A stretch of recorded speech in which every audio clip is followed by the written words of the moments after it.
key argument is also related to the hard line between opposing coercion and converting that opposition into a geopolitical attachment. And in the book, it also makes a point using Iran not abandoning support for the struggle for the sake of celebrating like anti-American whole.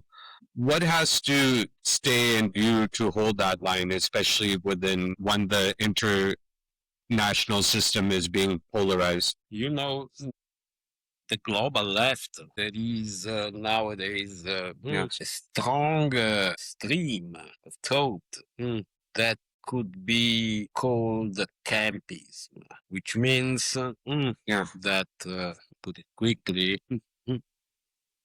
friend is the enemy of your enemy.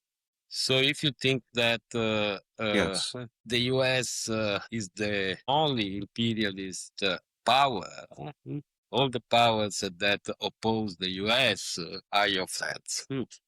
Indeed, in the book, but then also in other writings after the book, we take a radical distance from this attitude.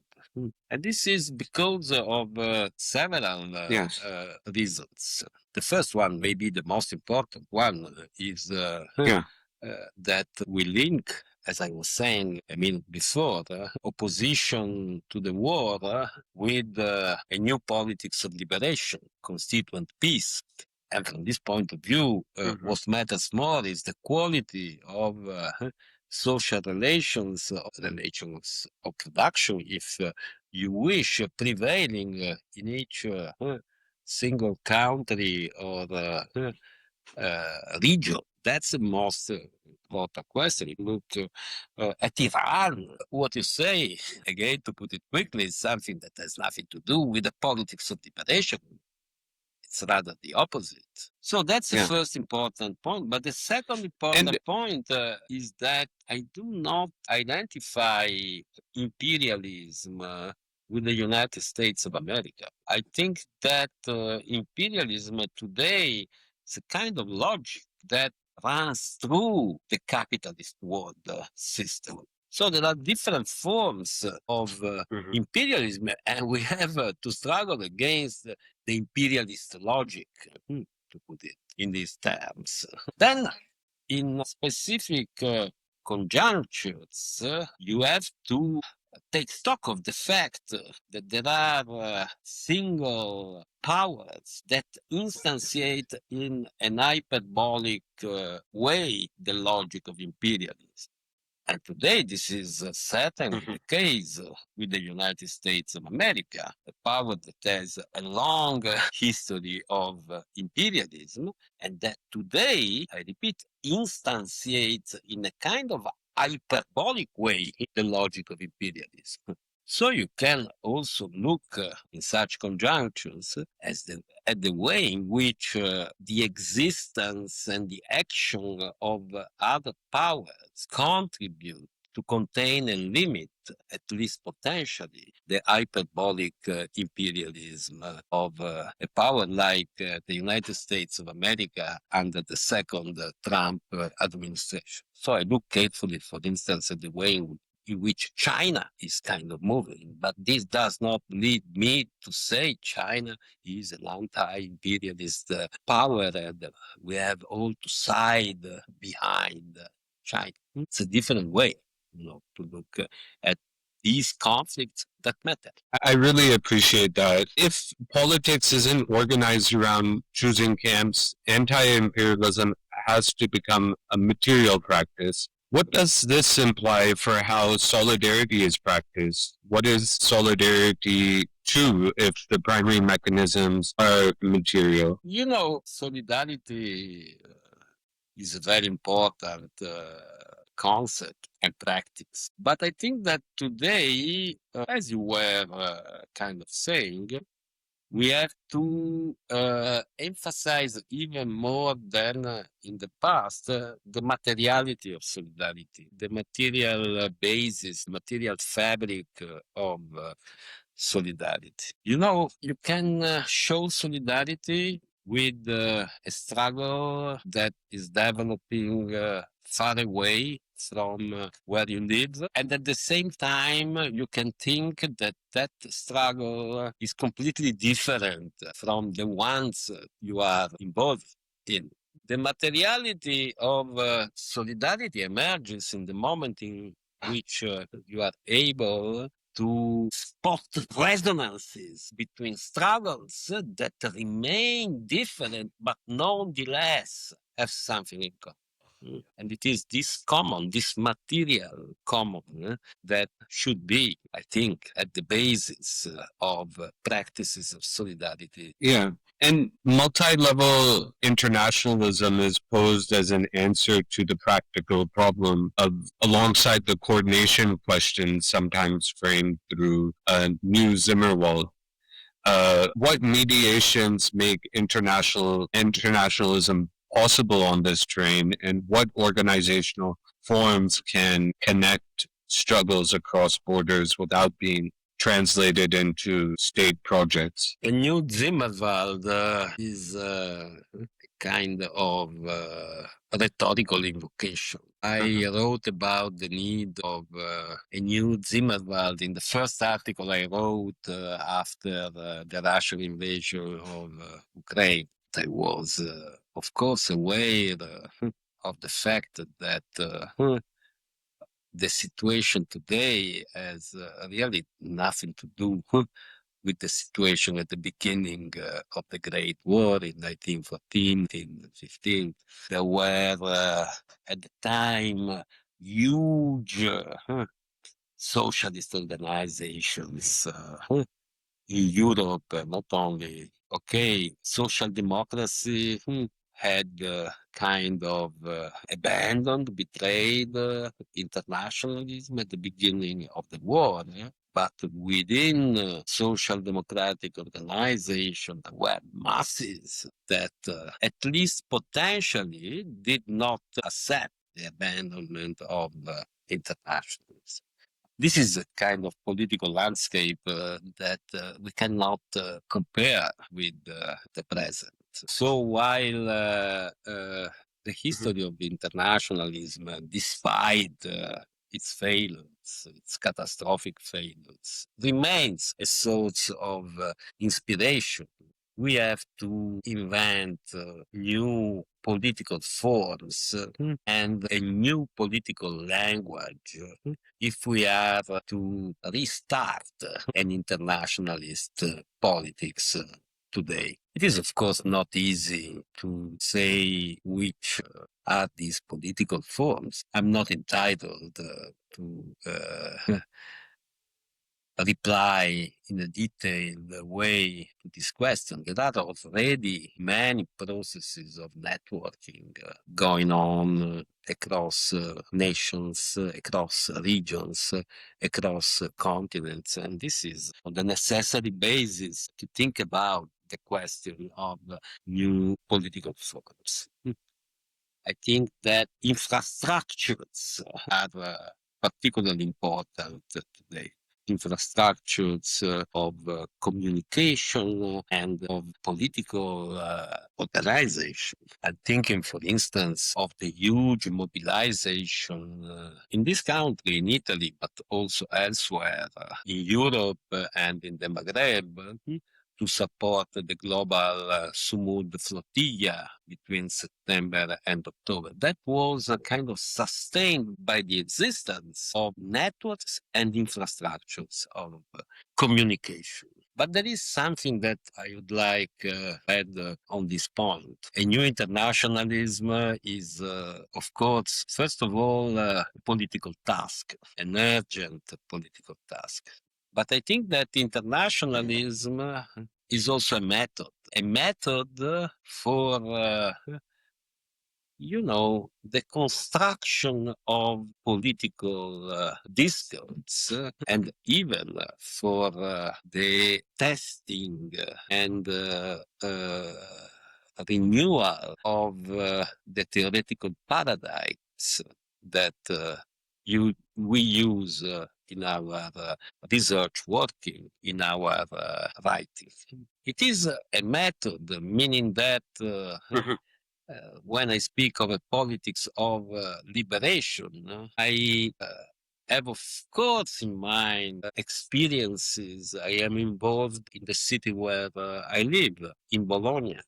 But taking internationalism as a method means that in the very moment in which you say liberation, you also ask yourself, how is liberation understood in Lahore, in Pakistan, in some places in Latin America, and so on? So it is, producing this kind of resonances, but also dissonances, making both resonances and dissonances productive, can contribute to the construction of a new horizon, a new language for the politics of liberation.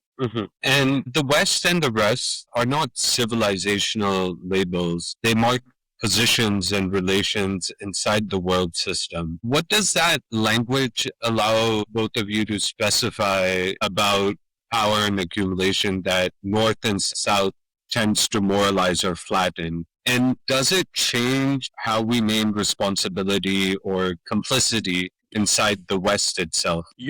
When we picked the rest and the West as a title for the book, we were aware of the possible misunderstandings, which means that we were aware of the fact that many people, maybe without reading the book, would think, okay, the West is over and now the rest is kind of hegemonic in the world. Indeed, our aim, the famous phrase introduced by Stuart Hall, the West and the rest, was to challenge any kind of civilizational discourse and divide. And in this, we were following the lead of Stuart Hall. So an important aspect of is an attempt to go beyond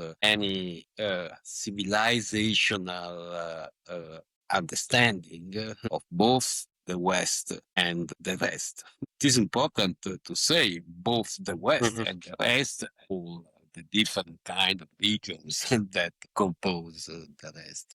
It is important to stress that this kind of theoretical move has also implications for the way in which we understand the West, which means that we kind of problematize and criticize any civilizational crystallization of the West. Think of a phrase often used by Vladimir Putin, the collective West. He kind of say that the collective West does not exist, and we focus our attention on the tensions, conflicts, heterogeneity that characterize also the West. Yeah.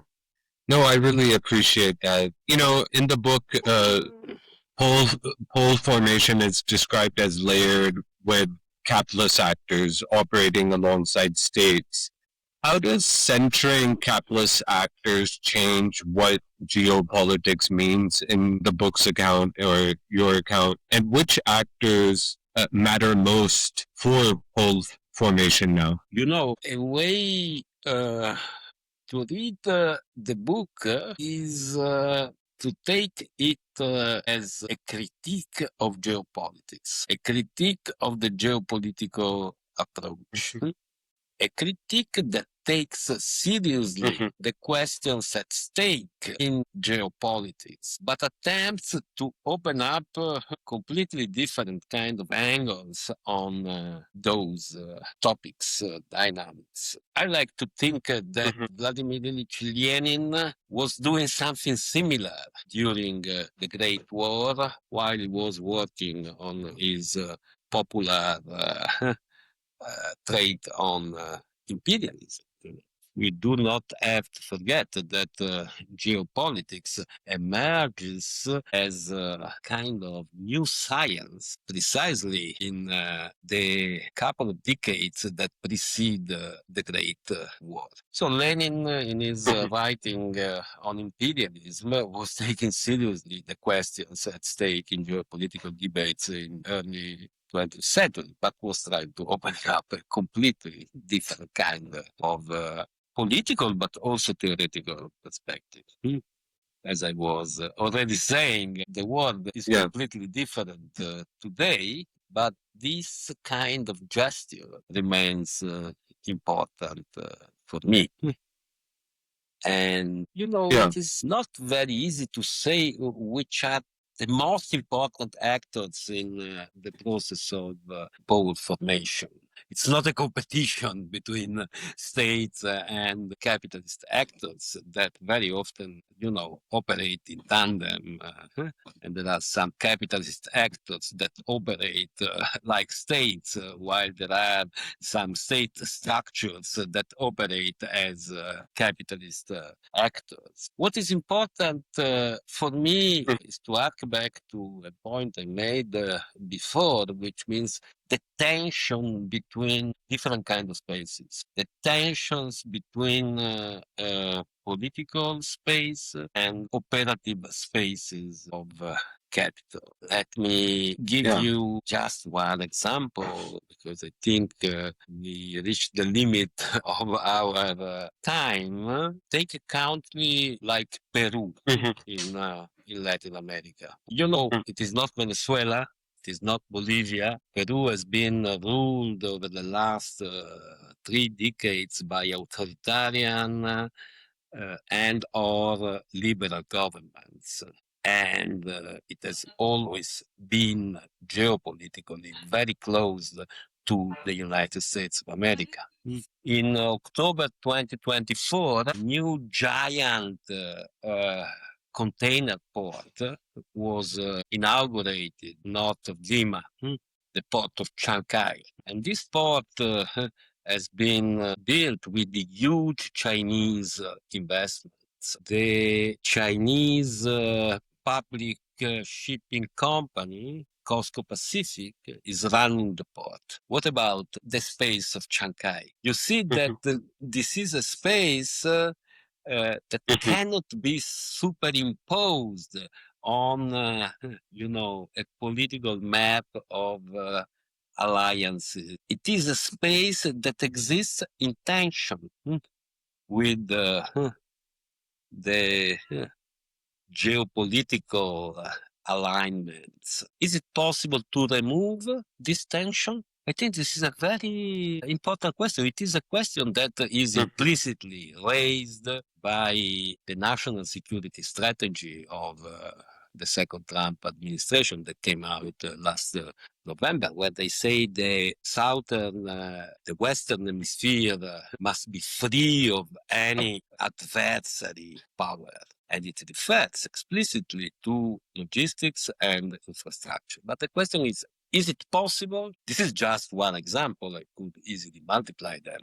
Is it possible to do that? Is it possible? Maybe this is a good definition of imperialism today, an attempt to oversimplify maps and to kind of violently impose a kind of alignment between territorialism and capitalism. Yes, I ask myself whether it is possible to go beyond this tension between territorialism and capitalism that I was trying to discuss through the example of the port of Chancay. And if you read the national strategy, security strategy of the United States, released in November last year, well, this seems to be the aim of the Trump administration. They say the so-called Western hemisphere must be free of any interference by adversary powers. And it refers to logistics infrastructures that are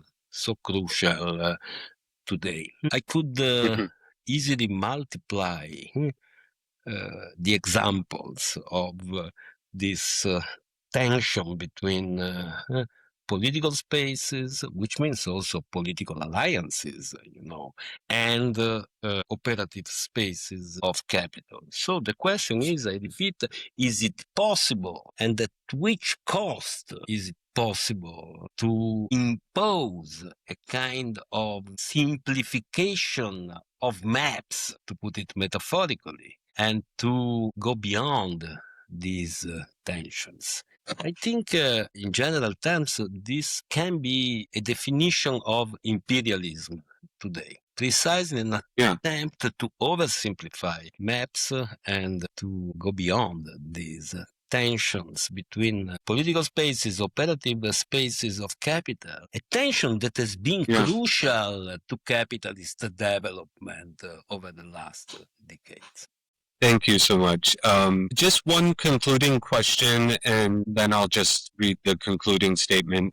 Tying back to resistance to internationalism under multipolar conditions where capture is always possible, what forms of resistance, what forms of internationalism remain capable of interrupting these arrangements rather than being absorbed into their management? And if you had to name one strategic site of interruption now, what would it be and why? Well, it is always difficult to identify one strategic site. I think that the main strategic question today for a new internationalism is the war, but the war is not a single strategic site. To stop the war without being captured by law of Campism, which is a kind of geopolitical reading of anti-imperialism, there is a need to kind of focus attention on the practices of refusal of the logic of war that proliferate at the everyday level. So the main question is how we are able to politically develop this potential, how we are able to imagine and build forms of convergence. An important point for me, that part and parcel of what I was saying before, is that we have to think of the struggle against the war not as a single struggle separated from the whole set of social and political struggles we are confronted with today. Struggling against the war is not the object of a single campaign, even if you think that this campaign is the most important one. Precisely because we have to work toward a constituent peace, as I was saying before, quoting Raúl Sánchez Cedillo. What matters more is the convergence of different struggles, different practices within a kind of mass movement capable to stop the war and to deactivate war regimes. It is a long-term struggle, but I think it is worth engaging in this struggle together.